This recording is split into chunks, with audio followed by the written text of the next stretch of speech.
FS with the stuff, and we're back again. Actually, the stuff and freestyle comics, and we are at SoKomics 2015 Expo, and I have the pleasure. Oh wait, I'm moving so fast. Who are you? I'm Kinsey, the freestyle comics intern. If you didn't already know, but it's so rude to not introduce my intern because she's wonderful. Fantastic job. But we have the, oh my God, she has an N7 metal, oh my, you're incredible. You're incredible. Please come here. I'm sorry to delay your intro. Please come here. Mass Effect is the greatest game that has ever been. Get over here. Oh my goodness. Show them. Oh, you made that yourself? Who made that? You are, sir, awesome. Awesome. Thank you so much. I love Mass Effect. Okay. Okay. Finally. Back on topic. On topic. We have with us Ainsley McDaniel. And she is the wonderful woman that put on this entire show that's in its second year. Thank you. Thank you very much. Excuse me. So, what made you want to do a convention? I started exhibiting my own artwork in conventions in 2013, and you know, I kind of got to thinking Bowling Green doesn't really have anything like that going for it, and so I kind of mulled the idea over for a bit and talked to my partner Courtney Davis, who owns the Engine Art Gallery downtown in downtown Bowling Green. Okay. And we just decided to kind of go with it, and you know, started making plans, and we had our first show last year in April. We were in a much smaller room, and things were kind of slow, but picked up for 2015, and we're going to try to keep doing it. Okay. So, how difficult was it for you guys to do the show? Because I know it's in the second year now. Yeah, pretty difficult, honestly. You know, funding for something that's not really well known is really difficult to get going. Sponsors aren't really all that enthusiastic about shows that don't really have an established, you know, history. Reputation. Okay. But you know, we did what we could, and we have promotional band shows play in downtown Bowling Green at Tid Balls, and that's where we get the majority of our money from. Okay. So what, I know it is a very artist-focused show. You guys have a couple people come in for panels. What is it that made you have that decision and choice to focus on the art? Well, with my experience going to shows, it seems like it's really celebrity focused, and the money from those celebrities comes from the exhibitors. You know, you're paying hundreds of dollars sometimes for a table and not even breaking even. So we kind of, you know, thought that if we did a show that we would want it to be focused on the artists, and we didn't want to break anybody's banks doing it either. Okay. So. I will admit I was very, very pleased with the rates that you guys were charging for the tables. It allowed us to have a very nice setup, so it is appreciated. And you guys went in with the pizza, bottled water.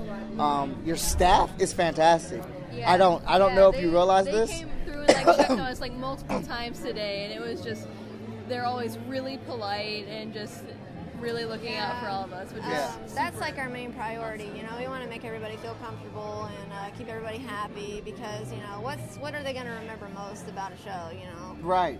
So. That's the same thing Victor Dandridge and I say. It's about the experience. Give people a good time, let them have fun, and other things will come. Yeah. Well, I'd like to thank you very much for being on our show. Thank you for having me. Thank you for allowing us to come down here, and thank you for doing the show. You're welcome. You're welcome. All right. So we're going to see SoKomics in 2016? Yes, most definitely. All right, cool beans. So watching this, know it's a good show, but be wary of the time difference, because that threw us off. Oh, yeah. That threw us for a loop. It really is a 4-hour drive, but once you cross over, it becomes 5 because the time changes. Just giving you a heads up. And get new tires before you go. Yeah. Real talk. All right, this is FS with the stuff. And Kinsey. And we're at SoKomics in, where are we at? Bowling Green. I forgot where we were. Kentucky. I'm just so excited. I got short memory. All right, see you guys. All right, and we are back with the stuff. I am Freestyle Comics intern Kinsey.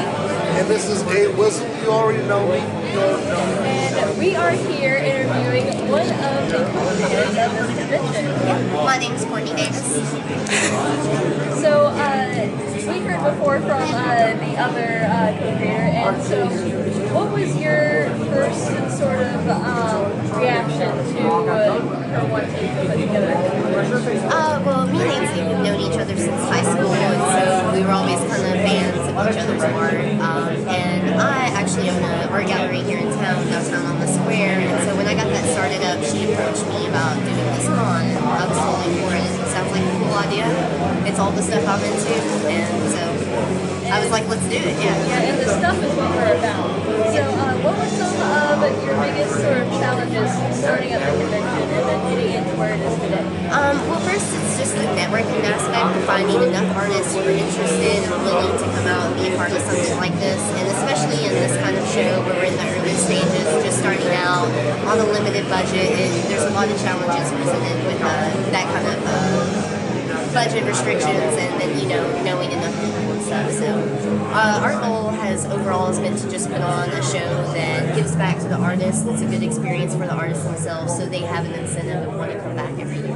Yeah, well, I'd say we had a great time here. Yeah, it's awesome. And, you know, now that we've heard about, you know, the hard stuff, especially for you guys, what's some of the stuff that you guys have enjoyed about the convention, too? Well, probably my favorite thing is coming out and seeing all the different kinds of artwork, everything from independent comic creators to fine artists to sculptors, jewelry makers, comic vendors. It's such a cool collaboration of stuff, and I love seeing all that different stuff. And I also love the costume contest. So Gotta love that. the homemade costumes, they just blow my mind. Some super talented people, so I love that aspect. I like when I see your costume. Yeah. I'm Sailor Moon. Yeah, get up and show that off. Here, let me remove the jacket. So yeah, she is one of the creators of the convention, and she is a con goer herself, so you know that No, it's legit. it is legit. So yeah. So I have a question. So like, since you know, obviously, what's one of your favorite things? Is it like just like comic, like the cosplay? Well, I think to me the whole experience being at the Comic-Con is really, like I said, I love seeing all the different kinds of art and everybody's different styles. I mean, it's so easy to tell when you come to a con. Everybody, you know, when you're in a room with other people, you can't tell anything about their individuality, but when you see people out here, you're like, okay, that's what that person's about, that's what that person's about, and that's just an awesome feeling. It's kind of the same thing with the cosplay. Like, I just love the handmade costumes. I love, you know, who everybody wants to be. Everybody has their favorite. Of course, you know, you can see my favorites. Yeah, it's good to see what's popular and all that. Willing to create to do something like this. I really just like how you guys seem to strive to have a really family-friendly environment going on here. Yeah, we do. You know, we're located in Kentucky, so you know, there's a lot of people that are a little bit more traditional and things like that, and they're actually kind of a little bit scared of the idea of the Comic-Con. You know, so you see a lot of things from bigger cities that are a little bit wild and a lot more people. Yeah, we want to make a good impression, so you know, we make you cover up your nudity if you got any in your art and things like that. So yeah, and I think that you've done a really good job of making people really feel welcome here and putting a good face on like a crowd of geeks and people who love comics. Yeah, because like we were just talking, I mean, like the staff here was just fantastic. Like they're like one of the most hospitable people I've ever seen. And that was one of the previous challenges of creating a Comic-Con. Like, I know there's a lot bigger shows, and there's a lot of shows with a lot of awesome special guests. And, you know, that's fine and dandy, but like Ansley, when she was going to con, she was going to sell her art, and the people that would come would bypass all of the amazing art just to stand in line to get an autograph. And, you know, that's cool. I love meeting those people as well, but at the same time, too, we wanted to create an environment where, like you said, it's beneficial for the artists, and that, you know, they have an incentive to come out and they're making themselves, because that's what the Comic-Con's about. It's about the art. Without the art, we wouldn't have all of our favorite characters. And we are like super appreciative of that. So thank you for coming out and being here on this stuff. You guys are awesome. I love the whole podcast thing. So this is Kenzie from Freestyle Comics. This is A Whistle. And I'm Courtney from the SoKomics Expo. And this is The Stuff.